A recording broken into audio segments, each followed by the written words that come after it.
Evangelho de Jesus Cristo, segundo o apóstolo João. O capítulo 1, verso 14. Quero dar andamento retomar a exposição de João com esse versículo aqui. Diz assim a palavra do Senhor: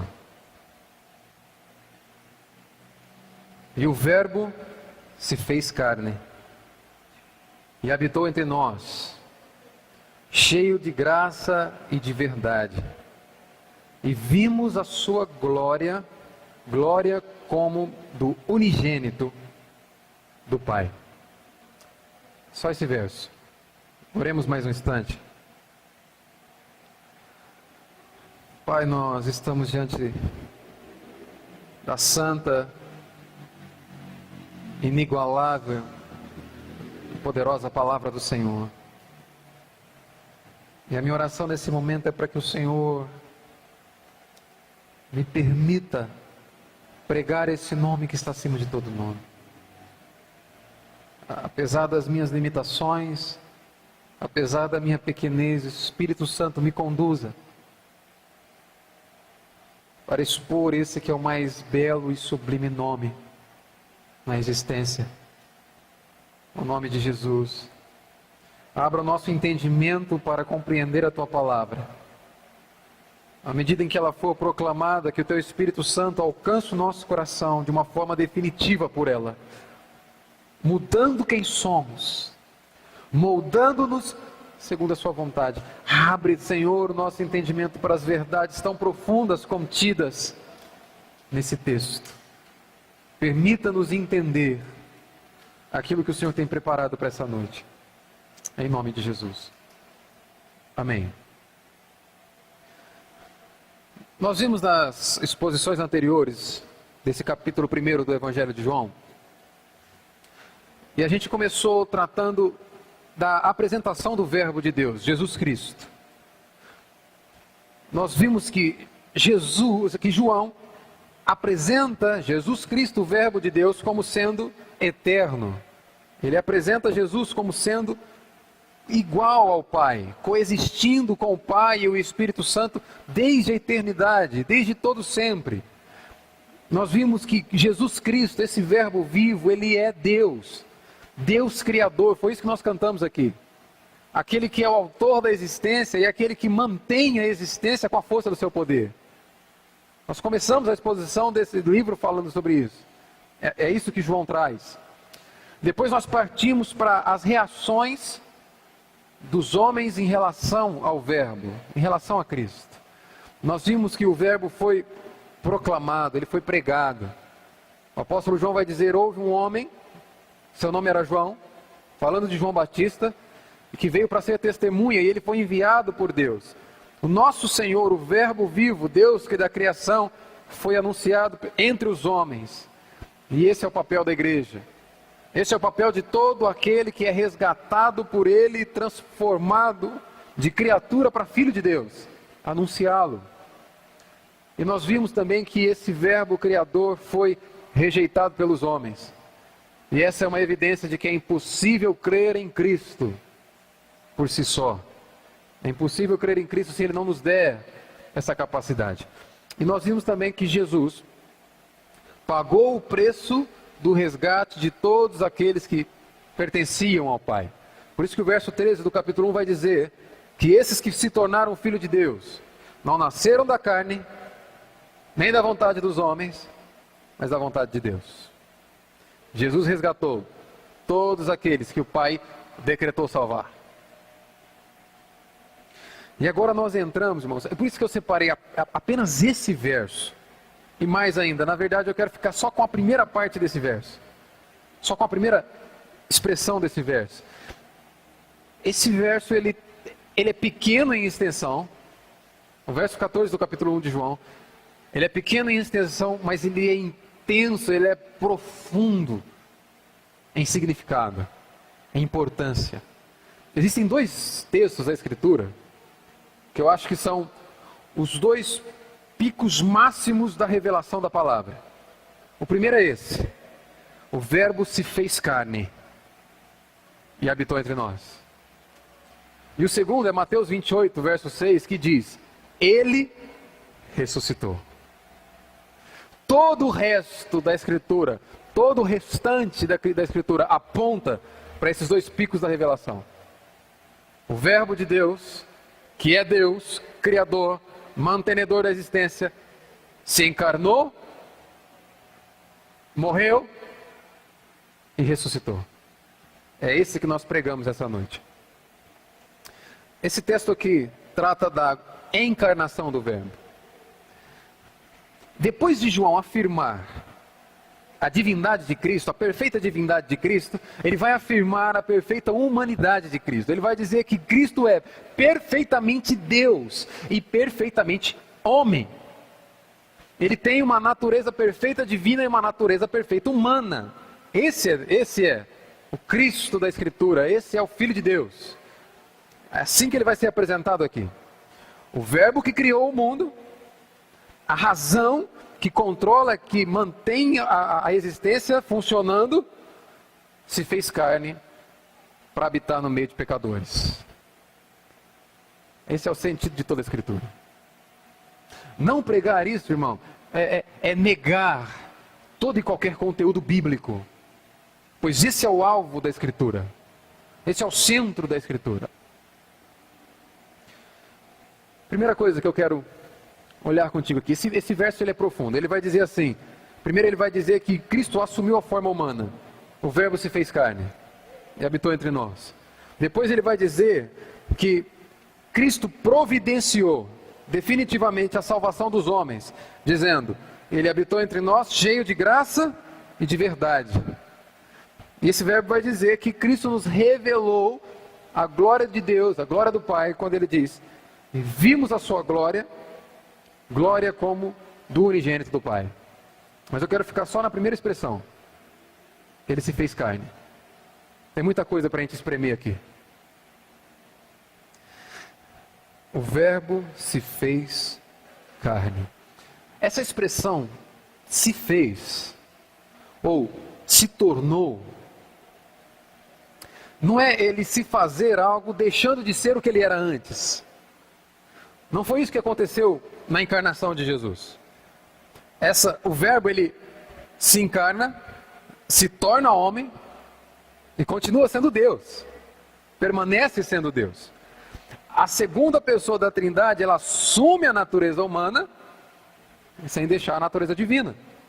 O Verbo se fez, expressa uma condição nova a qual Jesus assume na sua natureza. Por exemplo, é impossível você se tornar pai e deixar de ser homem. Você é pai e continua sendo homem. Uma nova função é experimentada por você. É isso que esse verbo se fazer significa. Cristo se torna homem, 100% homem. Com exceção ao pecado, igual a mim e você. Porém, continua sendo perfeitamente Deus. É isso que diz.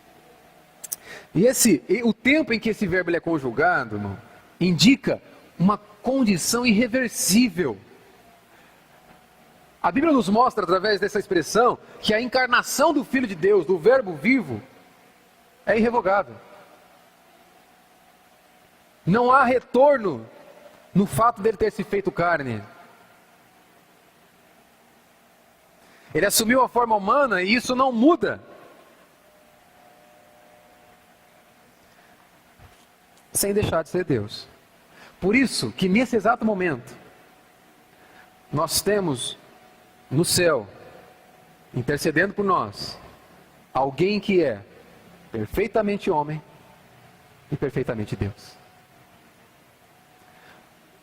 Perder isso é anular todo e qualquer entendimento bíblico. Amém? Por isso que Paulo vai nos dizer em 1 Timóteo capítulo 2, verso 5, porquanto há um só Deus e um só mediador, aquele que está mediando entre Deus e o homem, Cristo Jesus, homem. A humanidade de Cristo é irreversível. Amém?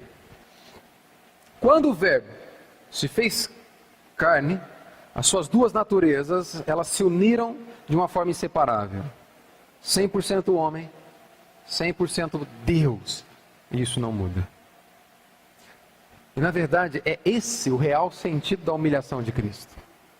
É aqui que Cristo foi humilhado. Aquele que é o Verbo divino,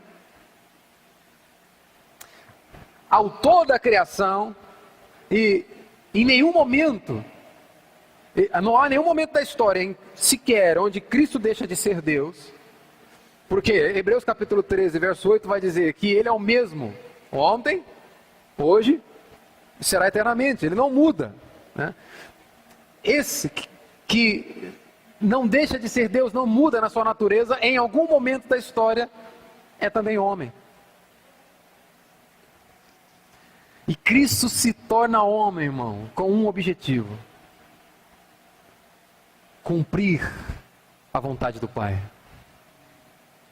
Seria impossível que Ele cumprisse a vontade de Deus, servisse ao Senhor de forma perfeita como serviu, se não se tornasse homem.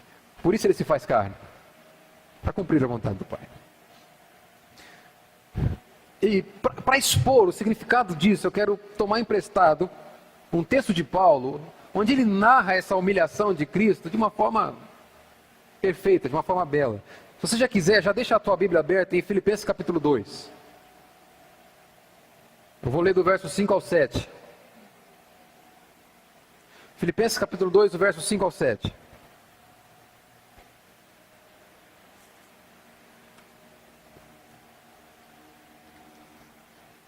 Diz assim a palavra do Senhor: tende em vós, Paulo falando para a igreja, Filipenses 2, versos 5 a 7. Tende em vós o mesmo sentimento, deve estar na tua tradução, ou atitude em algumas outras traduções, que houve também em Cristo Jesus, pois Ele, subsistindo em forma de Deus, não julgou por usurpação ser igual a Deus, antes a si mesmo se esvaziou, assumindo a forma de servo, tornando-se em semelhança de homens, e reconhecido em figura humana. No final dessa expressão vai dizer que Ele, a todos confessarão que Ele é Senhor, para a glória de Deus Pai. Mas eu quero analisar esse trecho aqui contigo. É necessário a gente entender uma verdade sobre a Escritura, sobre a encarnação de Cristo. Presta atenção aqui. Jesus nunca foi o plano B de Deus. Jesus nunca foi o plano B da história da criação, da história da redenção. Deus regendo a história da humanidade, Jesus nunca foi um step. Não foi algo do tipo assim: Deus cria o homem, Deus cria a mulher, Deus cria o jardim, aí põe o homem e a mulher no jardim, a árvore do conhecimento do bem e do mal está ali, e Deus se afasta e fica torcendo. Fica torcendo, torcendo consigo mesmo: Adão, não peca não, Adão. Não come, Adão, não come. Aguenta firme, Adão, não caia. Oh não, Adão, não era para cair. Jesus vem aqui agora, plano B, a gente precisa corrigir a caca que Adão fez, agora é contigo, vai lá. Jesus nunca foi o plano B. Antes da fundação do mundo, antes de que o tempo do relógio comece a ser contado, lá, Deus determinou o plano específico para seu Filho. E o plano era revelar a glória do Filho através da salvação dos homens. Deus não foi pego de surpresa pelo erro de Adão. Primeiro ponto que a gente precisa entender na encarnação de Cristo: Ele nunca foi plano B. Aliás, tem um texto que é fantástico para você entender isso. Não precisa abrir, mas 2 Timóteo, capítulo 1, verso 9, Paulo diz assim: Deus nos salvou. Amém? E nos chamou. Aquele que salva também é aquele que chama. Com a sua santa vocação, não segundo as nossas obras, mas conforme a sua própria determinação. Seu próprio decreto e graça, que nos foi dada em Cristo Jesus, antes dos tempos eternos. Anote aí, 2 Timóteo 1,9. Aquele que salvou, chamou, e vai chamar todos aqueles que foram salvos por Ele. E o momento em que Ele fez isso, o momento em que Ele decretou, em que Ele determinou, essa é a expressão que Paulo usa, Ele determina por sua graça no Filho, na eternidade passada. Em que momento é a eternidade passada? Antes que o relógio da existência começasse o seu tic-tac, em algum momento ali, o Deus Criador planeja esse plano de redenção. E Ele planeja revelar a glória do seu Filho através desse plano. Jesus não foi um plano B. Jesus se esvaziou. Porque só Deus pode se esvaziar. O esvaziamento de Cristo foi a sua humilhação. A humilhação de Jesus foi o seu esvaziamento. Perceba, Jesus ele não se humilha na cruz, irmão. Jesus não se humilha lá sendo açoitado, sendo cuspido pelos homens. O Deus Criador, ele se humilha quando precisa se limitar a uma manjedoura. A humilhação de Cristo começa no colo de Maria, sendo amamentado por aquela que foi criada por Ele. A humilhação de Cristo não começa na cruz. Começa Ele sendo onipresente, onipotente, todo-poderoso, Criador, se limitando a uma manjedoura. Ali começa a humilhação de Cristo. Esse é o esvaziamento de Cristo. Por isso que se esvaziar não é para o homem. Só Deus pode se esvaziar. É impossível esvaziar aquele que é por natureza vazio. É impossível humilhar aquele que é por natureza humilhado. O homem precisa ser cheio, precisa se encher dele, se encher do Senhor. Porque já está vazio, não tem nada em si mesmo. Essa é a diferença do homem insuficiente e do homem miserável que a gente vem trazendo através dessas exposições de João. O homem insuficiente é aquele criado perfeito por Deus antes da queda, e insuficiente porque era totalmente dependente de Deus para existir. O homem miserável é aquele que continua sendo completamente dependente de Deus para existir, mas não enxerga isso. Na queda o homem está vazio e já humilhado. Esse texto de Paulo aqui se refere a Cristo apresentando 4 formas, né? Vai dizer que ele, subsistindo em forma de Deus, primeiro, não julgou por usurpação ser igual a Deus, antes a si mesmo se esvaziou, assumindo forma de servo, segunda forma. Terceiro, tornando-se semelhança de homens, terceira forma. E no final, e todos confessarão que Jesus Cristo é Senhor, para a glória de Deus Pai. Deus Pai, 4 formas. Interessante isso aqui. Ó, Jesus Cristo, forma de Deus, forma de homem, estamos aqui. Forma de Senhor, forma de servo. Deus, homem, Senhor, servo, a distância que eles estão. É possível um senhor se tornar servo?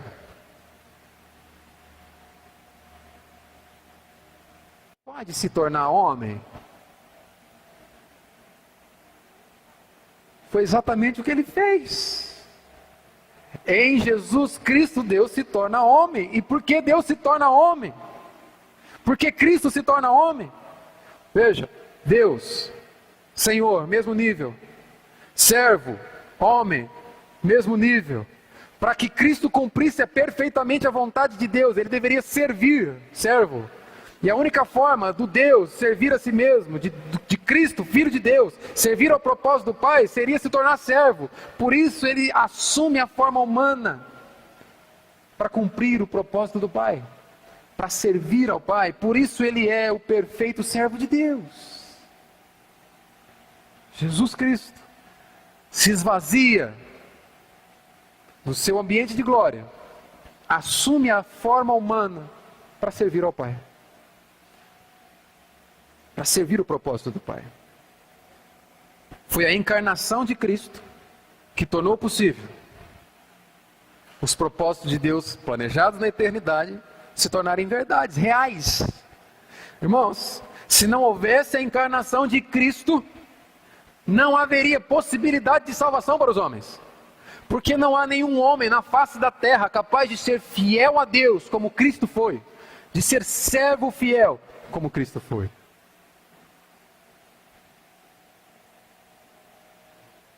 Eu quero olhar contigo 5 verdades acerca dessa humilhação de Cristo. Vamos ver se a gente consegue ver todas. Em primeiro lugar, ele abriu mão voluntariamente dos seus direitos. Vamos pensar aqui. Jesus, antes da sua encarnação, sempre foi coigual a Deus, coeterno com o Pai e o Espírito Santo. Sempre foi. Ele sempre foi revestido de glória e majestade, Criador de todas as coisas, visíveis e invisíveis. Esse é o Senhor. Ele sempre foi adorado pelos anjos, 24 horas. A criação celestial e angélica louvando a Ele. Essa expressão aqui, subsistindo em forma de Deus, que Paulo usa no texto que nós estamos, é importante para a gente entender a divindade de Cristo. Porque significa que descreve aquilo que Ele é impossível ser mudado. Ele subsistir em forma de Deus significa que é impossível mudar, é impossível isso ser diferente em quem Cristo é. Por isso que Paulo começa dizendo, essa é uma característica imutável dele. O que Paulo está dizendo aqui em Filipenses é que Cristo sempre foi Deus por natureza, expressa a imagem da divindade do Senhor, sempre possuiu toda a glória no céu, sempre recebeu todo o louvor dos anjos, e sempre reinou sobre o universo. Ele não deixa disso. Agora presta atenção. Quando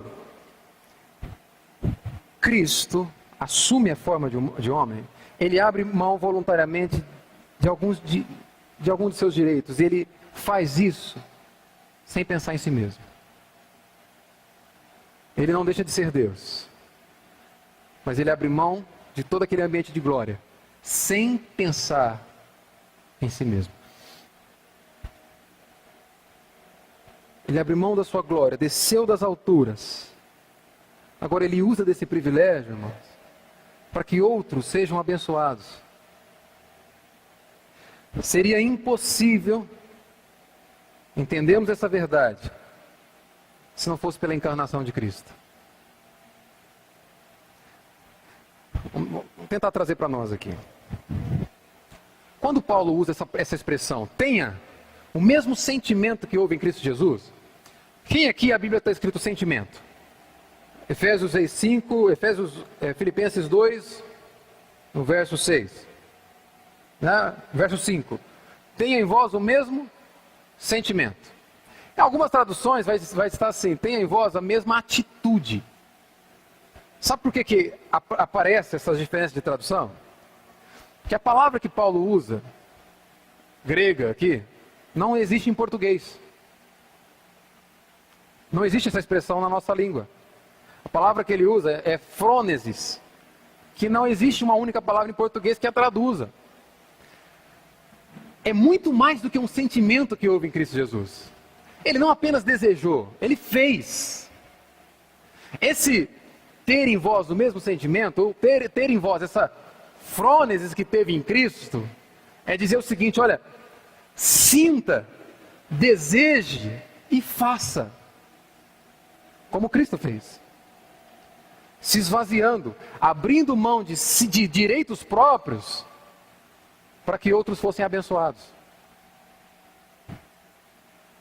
Agora pensa na realidade da igreja.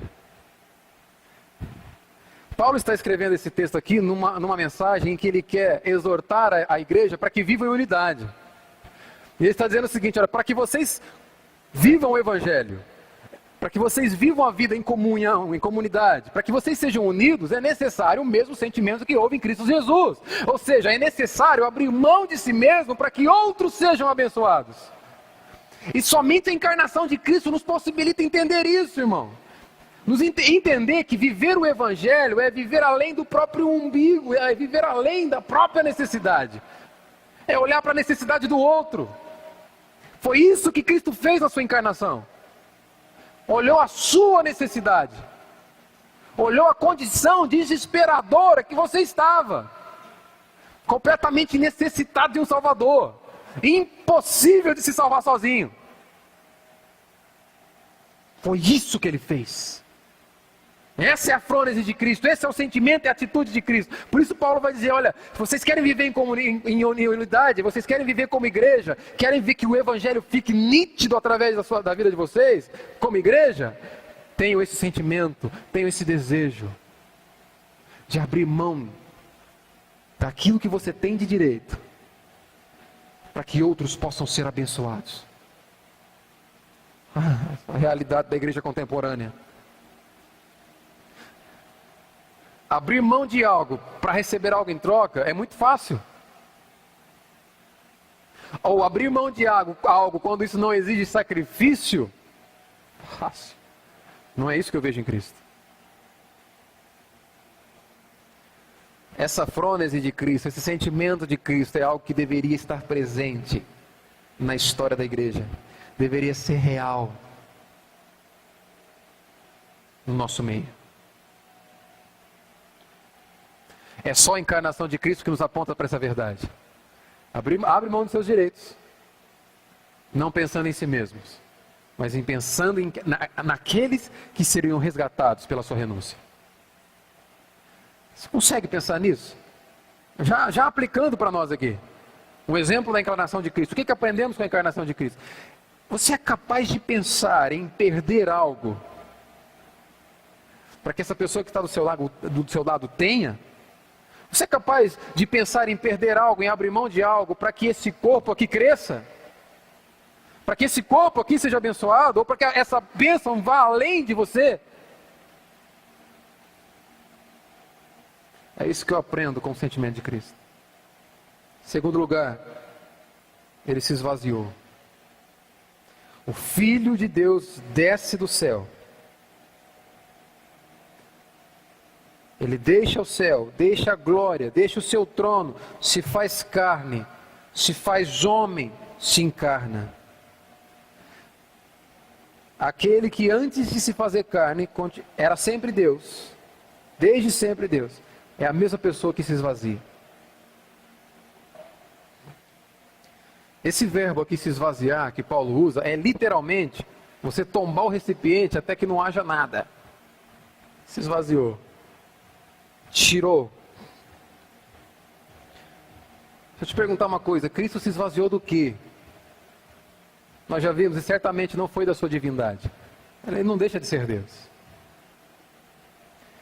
Cristo renuncia ao seu ambiente de glória, que tinha com o Pai, que tinha com os anjos, que tinha com o Espírito Santo, desde a eternidade. É isso que ele vai dizer, não precisa abrir, mas em João 17,5, quando ele diz assim: e agora glorifica-me, ó Pai, contigo mesmo, com a glória que tive junto de ti, antes que houvesse mundo.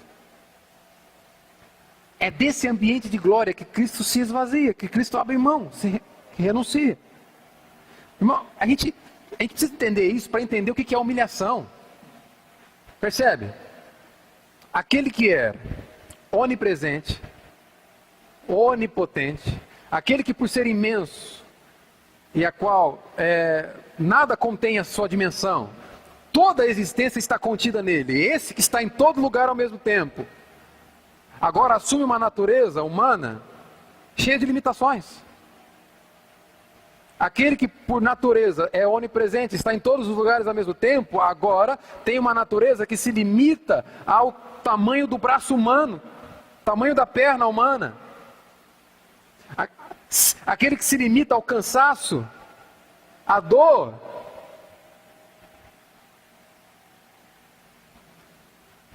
Aquele que é onipotente, assume uma natureza para experimentar sofrimento. Nós jamais vamos entender isso na plenitude, porque a gente jamais vai ser Deus. É só Deus para entender isso. Agora, ao mesmo tempo em que ele assume uma natureza limitada como a nossa, ele tem uma natureza limina que é toda poderosa, ilimitada que é toda poderosa, a natureza divina. Como entender isso? Não há. Porque nós somos só homem. Ele é homem e Deus. E aí eu fico com Paulo em Romanos 11, 35, 33 e 34, quando ele diz assim: ó profundidade das riquezas, a riqueza tanto da sabedoria como do conhecimento de Deus. Insondáveis são os seus juízos, e quão inescrutáveis os seus caminhos. Quem, pois, conheceu a mente do Senhor? Quem foi seu conselheiro? Ao se fazer carne, irmãos, ele renuncia à sua posição favorável que tinha em relação à lei. Percebe uma coisa? Quando Cristo está no céu,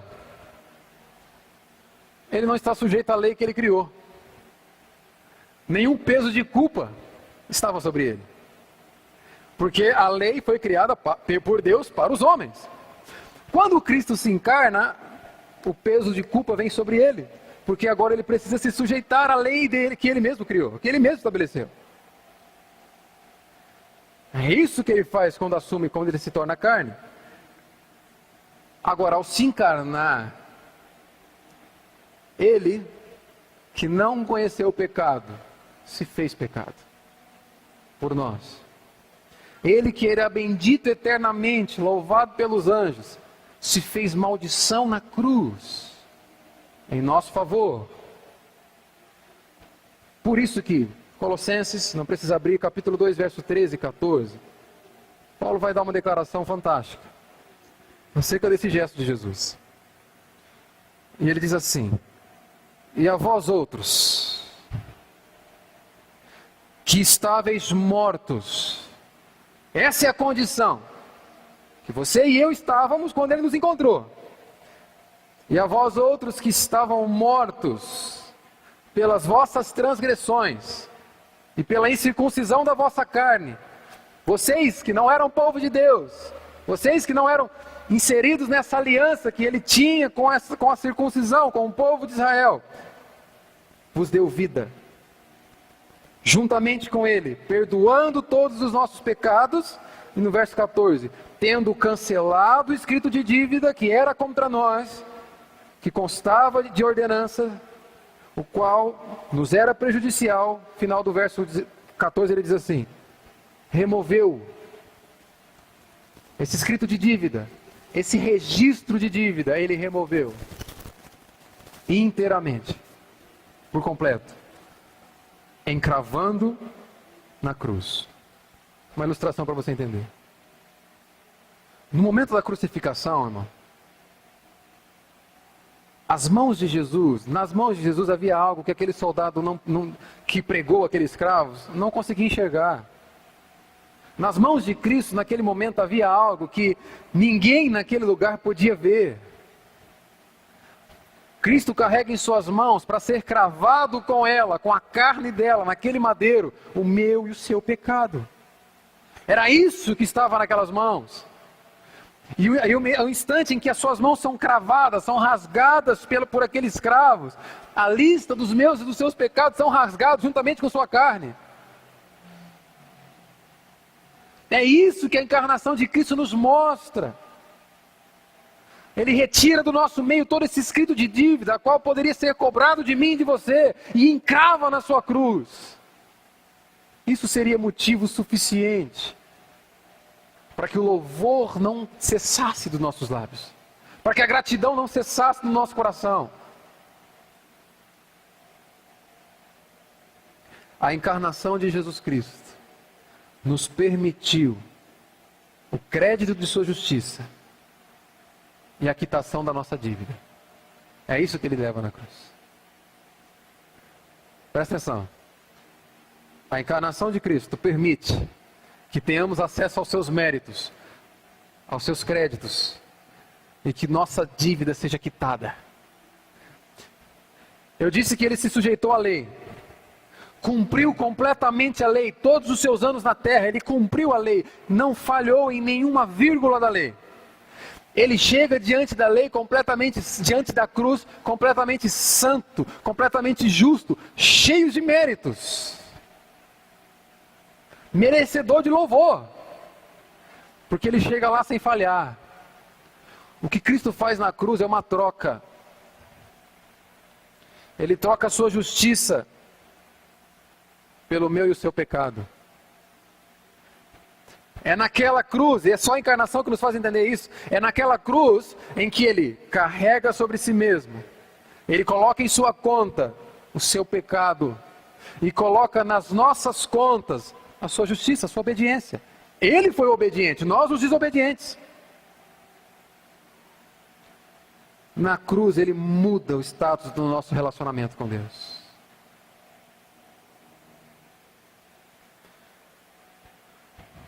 Por isso, irmãos, que quando nós chegamos diante do Senhor, o que apresentamos diante dele, sempre, presta atenção nisso, toda vez que você se aproxima deste lugar para cultuar a Deus, o que você apresenta diante dele são os méritos de Jesus Cristo, nunca as suas boas obras. Os méritos de Cristo é que nos possibilita acesso ao novo e vivo caminho, diante do trono de Deus. Não há nada que você faça que te permita ou te possibilite isso. Por isso que diante de Deus nós sempre seremos homens e mulheres de mãos vazias, sem nada para oferecer para Ele. E por não termos nada para oferecermos para Ele, é que precisamos estar completamente confiantes naquilo que Cristo já ofereceu. A oferta de Cristo foi a própria vida. A vida de um único justo, em favor de aqueles pecadores que crerão nele. A entrega de um único justo, em favor de todo o povo de Deus. De toda a igreja do Senhor.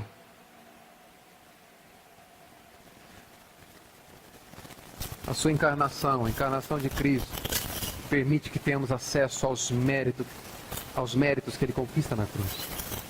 Querido, o meu conselho nessa noite, a minha oração nessa noite, é que você olhe para Cristo. Olhe para Jesus. Com toda a força do seu ser. E entenda uma coisa. Não há nada que você possa trazer nas suas mãos capaz de ser superior diante de Deus à importância que o sangue do Filho dele tem.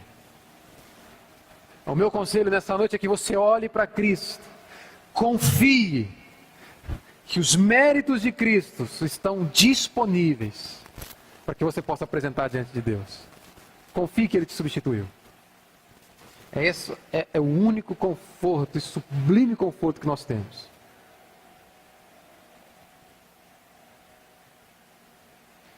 Em terceiro lugar, eu vou correr aqui, para que ganhemos tempo. Ele serviu. É isso que nós vemos em Filipenses 2,7.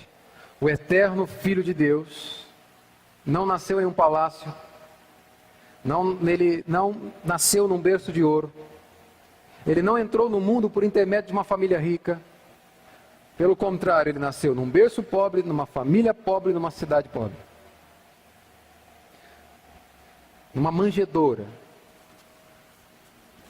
Viveu, cresceu numa carpintaria e morreu numa cruz. Se isso não... Quando Jesus pensou em servir a Deus, servir os homens, Ele não pensou isso de uma forma abstrata. Jesus, Ele não foi um ator no papel de servo. Ele assumiu a forma de servo. Ele foi servo por completo. Ele se entregou por completo. Por isso que Ele mesmo vai dizer, pois no meio de vós eu sou como quem serve. Agora, uma coisa interessante para a gente aplicar para nós aqui. Quanto mais próximo do Mestre estamos, mais parecido com Ele nós somos. Olha para a capacidade que esse Mestre teve e tem em servir. Olha para a sua capacidade de servir. Servir ao Senhor, servir à igreja do Senhor, servir no seu trabalho, servir a sua esposa, servir o seu esposo, servir a sua sociedade. Olha para a sua capacidade de servir e veja o quão próximo você está do mestre que veio para servir. Aplica isso na sua vida. O Criador de tudo e todos diz: eu vim não para ser servido, mas para servir. O quanto você é capaz de servir a Deus, o quanto você é capaz de servir a igreja de Deus, o quanto você é capaz de ser servo, mostra, irmão, evidencia muito o quanto você está próximo dele. Quanto mais perto do Senhor, mais parecido com ele nós nos tornamos.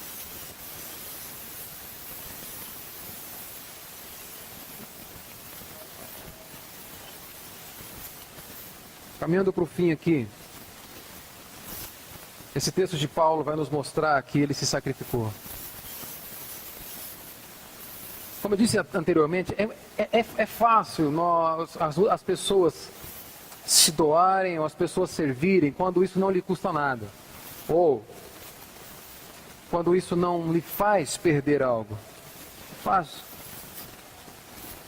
O problema é servir sabendo que você vai ter que entregar e abrir mão de alguma coisa. É isso que nós vemos em Cristo. Quando há um preço a pagar, a atitude do serviço fica mais difícil. A Bíblia nos mostra. Olha só a escalada de Cristo na humilhação. Primeiro, se esvazia, se torna homem. Se não bastasse, se torna servo. Se não bastasse, morre. E morte de cruz. Veja a escalada da humilhação de Cristo. A cruz de Cristo, irmão, é a grande ênfase da Escritura. Por isso que ele se sacrificou. Por isso que o texto de Paulo vai dizer, ele sacrificou, e é importante trazermos a importância dessa expressão aqui. A encarnação de Cristo não foi para ser ovacionado por aqueles homens que o conheceram. Porque ele foi rejeitado por aqueles homens que o conheceram enquanto ele esteve na terra. A encarnação de Cristo foi para experimentar dor e sofrimento. Percebe que a Bíblia vai nos dizer assim, Paulo vai nos dizer em outro instante, que ele, presta atenção, isso é muito comum a gente ver nos nossos dias e ensinado da forma errada. Então presta atenção, com base nesse contexto que nós estamos vendo aqui. Ele sendo rico, se fez pobre. E na sua pobreza, para nos enriquecer. Muitos vão dizer o seguinte, está vendo, irmão? Você não pode aceitar viver na miséria.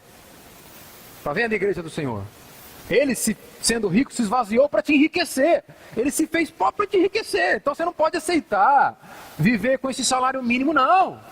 Mas muitos vão dizer isso. Porque ele sendo rico, ele se empobreceu e na sua pobreza para te fazer rico. Muitos vão usar essa expressão aqui, esse texto de Paulo, para defender que vida de miséria é sinônimo de ausência de Deus. Primeiro detalhe, se vida miserável fosse sinônimo de ausência de Deus, Paulo não seria exemplo para nós. Passou boa parte da sua vida preso, passando necessidade. Se vida de miséria fosse sinônimo de ausência de Deus, o Filho de Deus não seria exemplo para nós. Porque ele abre mão do ambiente de glória para experimentar esse ambiente de miséria dos homens. Quando ele diz que ele sendo rico se fez pobre, perceba, ele abriu mão do quê? Do ambiente de glória com o Pai. Ele sendo rico, nesse ambiente de glória, se fez pobre, experimenta a miséria humana, para nessa pobreza nos enriquecer. Ele abre mão por um instante dessa glória, para que você pudesse experimentar dela. Isso é ser próspero diante de Deus. Servi-lo como Senhor aqui, experimentá-lo como dono aqui, e experimentá-lo como dono na eternidade. Isso é riqueza diante de Deus. Rejeite qualquer evangelho que fuja dessa verdade. O empobrecimento de Cristo foi abrir mão desse ambiente de glória para que um dia você esteja lá. A cruz de Cristo é a grande ênfase de toda a Escritura. Tanto o Antigo quanto o Novo Testamento aponta para isso. A morte da cruz, irmão, ela tem 3 características fantásticas. A dor foi intensa. A gente estava estudando hoje na Escola Bíblica Dominical aqui. Essa pena de morte, ela era destinada somente aos escravos e aos piores delinquentes. Havia um ditado que aquele que morria morte de cruz, morria 1000 vezes. Geralmente, quem morria na cruz, quem era sacrificado na cruz, ficava vários dias pregado. E com o tempo, ele, por não resistir às cãibras, por não conseguir sustentar o próprio corpo, morria asfixiado, com dores intensas. Essa foi a morte que o nosso Senhor abraçou. Segundo, a morte da cruz foi humilhante. O condenado tinha que carregar a sua própria cruz, sendo zombado, sendo cuspido pela população, até o lugar da sua execução. O nosso Salvador passou por isso. A morte da cruz foi maldita. Deuteronômio, a palavra de Deus diz: maldito aquele que for levantado no madeiro. Sabe por que a morte da cruz, Cristo se fez maldito, irmão? Para que um dia você e eu pudéssemos receber da única e principal bênção que realmente importa. Sermos resgatados do império das trevas e transportados para o reino do seu Filho, para o reino dele.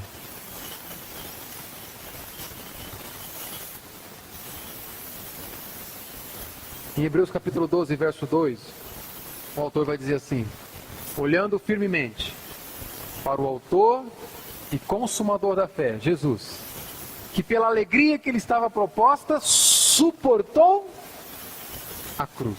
Agora, qual é o momento da crucificação que você acha mais alegre? Qual é o momento da crucificação que te faz sorrir? O autor de Hebreus vai dizer assim: pela alegria que estava proposta para ele, ele suportou a cruz, não fazendo caso da afronta, e hoje está sentado à destra de Deus. Cristo suporta a cruz, irmão, e a alegria proposta para ele foi a possibilidade de cumprir o propósito eterno de Deus, de salvar homens e mulheres pecadores, separados pelo Senhor, desde antes da fundação do mundo. Essa é a alegria que inundou o coração do nosso Salvador.